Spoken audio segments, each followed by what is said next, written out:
Assalamualaikum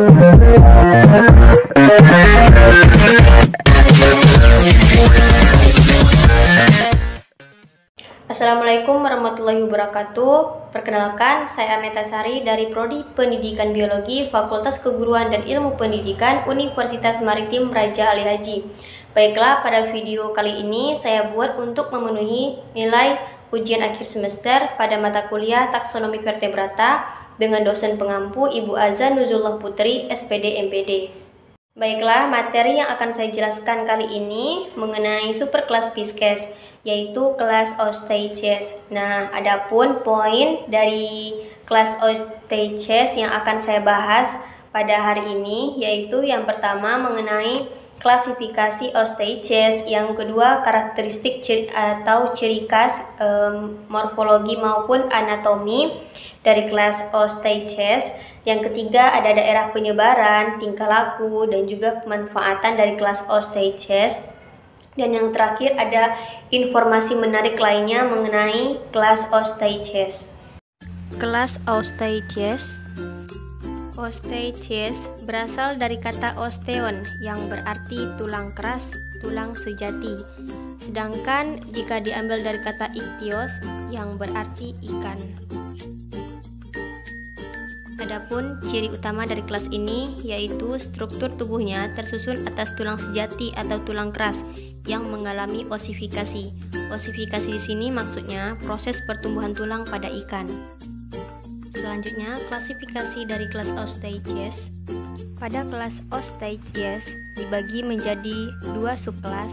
Yang pertama ada subkelas Actinopterygii atau ikan bersirip kipas. Yang kedua subkelas Sarcopterygii, ikan bersirip daging. Baiklah, kita masuk pada subkelas Actinopterygii, di mana pada subkelas Actinopterygii terdiri dari beberapa ordo. Yang pertama ada ordo Cypriniformes. Berikut merupakan klasifikasi dari ordo Cypriniformes. Teman-teman bisa lihat pada gambar tersebut.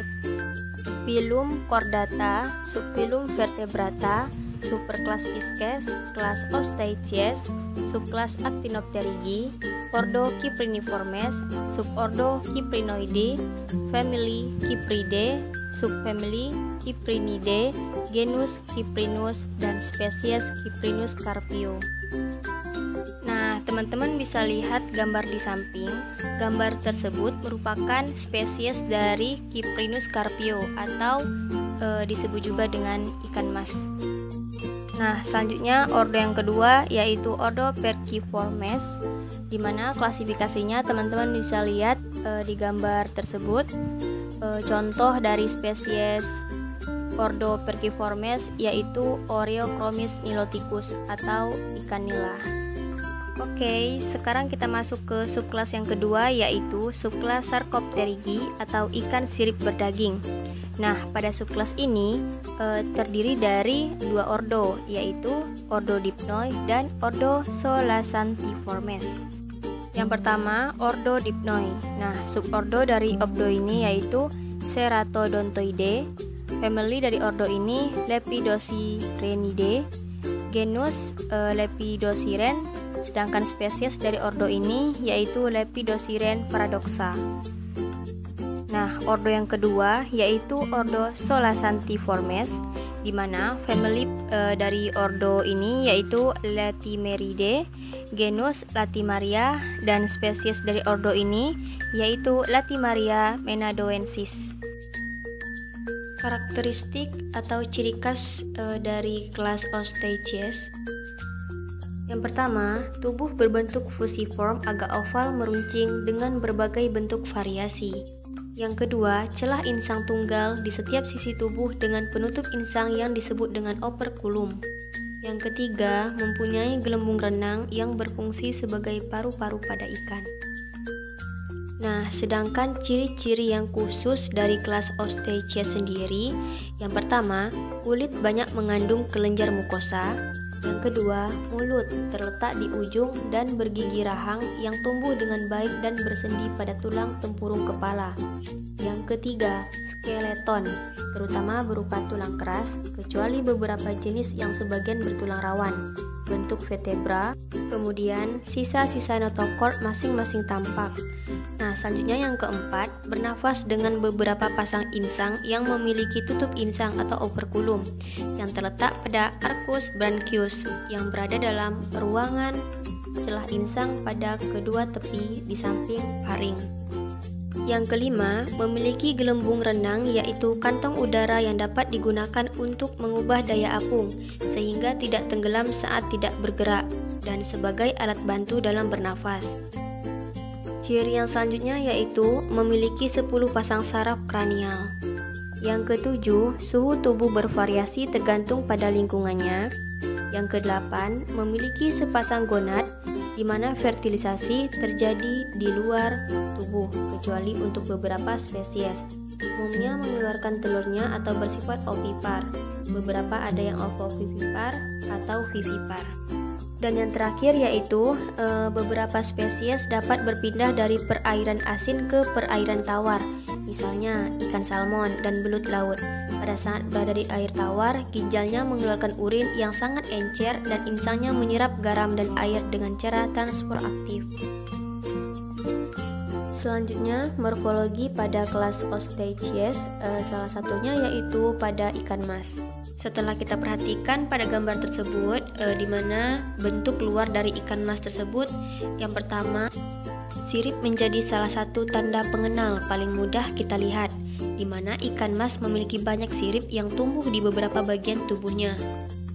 Yang kedua, tubuh ikan mas berbentuk bilateral simetris, artinya tubuh ikan ini memiliki ukuran dan komposisi yang sama antara kanan dan kirinya. Yang ketiga, di bagian ini, ciri khas paling mudah kita kenal yaitu pada bentuk mulutnya, di mana mulut ikan mas bersifat protaktil, artinya mulut bisa disembulkan atau menonjol keluar. Selanjutnya, ikan mas memiliki gigi berjenis pharyngeal teeth. Nah, maksudnya adalah jenis gigi yang berbentuk seperti kerongkongan, di mana komposisinya terdiri dari gigi geraham sebanyak 3 baris. Yang terakhir, ekor pada ikan mas termasuk dalam kategori emarginate. Nah, emarginate ini merupakan jenis ekor dengan lekuk tunggal. Nah, selanjutnya kita masuk ke anatomi pada ikan mas. Ikan mas terdapat pankreas yang tidak terpisah dari hati, jantung yang masih terdiri dari 2 ruang, terletak di bawah faring, dalam ruang perikardial berfungsi sebagai memompa darah ke seluruh tubuh ikan. Usus yang dipisahkan oleh klip pilorus, di sekitarnya terdapat 3 saluran kecil yang disebut dengan caica pilorus atau appendicus pilorus yang berfungsi sebagai alat sekresi atau absorbs.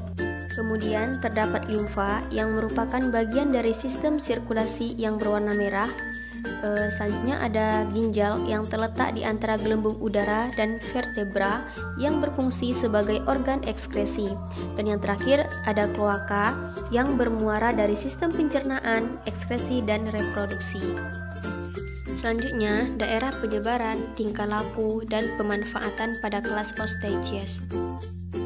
Perlu teman-teman ketahui di mana daerah penyebaran kelas Osteichthyes yaitu terdapat di perairan Afrika dan Indonesia. Kemudian tingkah laku ikan yang mana terdapat pola renang ikan disesuaikan dengan habitat dan tingkah laku ikan sehingga dihasilkan pergerakan ikan yang berbeda-beda. Ikan-ikan yang cenderung bergerak cepat biasanya menggunakan sirip ekor ketika berenang, sedangkan ikan-ikan yang bergerak lambat biasanya menggunakan sirip pektoral dan sirip anal ketika berenang. Kecepatan renang dan daya tahan renang ikan memiliki korelasi negatif, yaitu apabila nilai dari kecepatan renang semakin meningkat, maka nilai dari daya tahan renang ikan menurun, dan begitu juga sebaliknya, apabila nilai dari kecepatan renang menurun, maka nilai dari daya tahan renang ikan akan semakin meningkat. Adapun manfaat ikan pada kelas Osteichthyes yaitu di mana ikan dapat diolah menjadi berbagai produk seperti ikan kering, dendeng ikan, abon ikan, dan dapat dijadikan sebagai kerupuk ikan, ikan asin, kemplang, bakso ikan, dan juga tepung darah ikan sebagai pupuk tanaman dan pakan ikan. Demikianlah materi yang dapat saya jelaskan mengenai kelas Ostage Yes. Semoga dapat bermanfaat bagi kita semua. Saya akhiri dengan wassalamualaikum warahmatullahi wabarakatuh.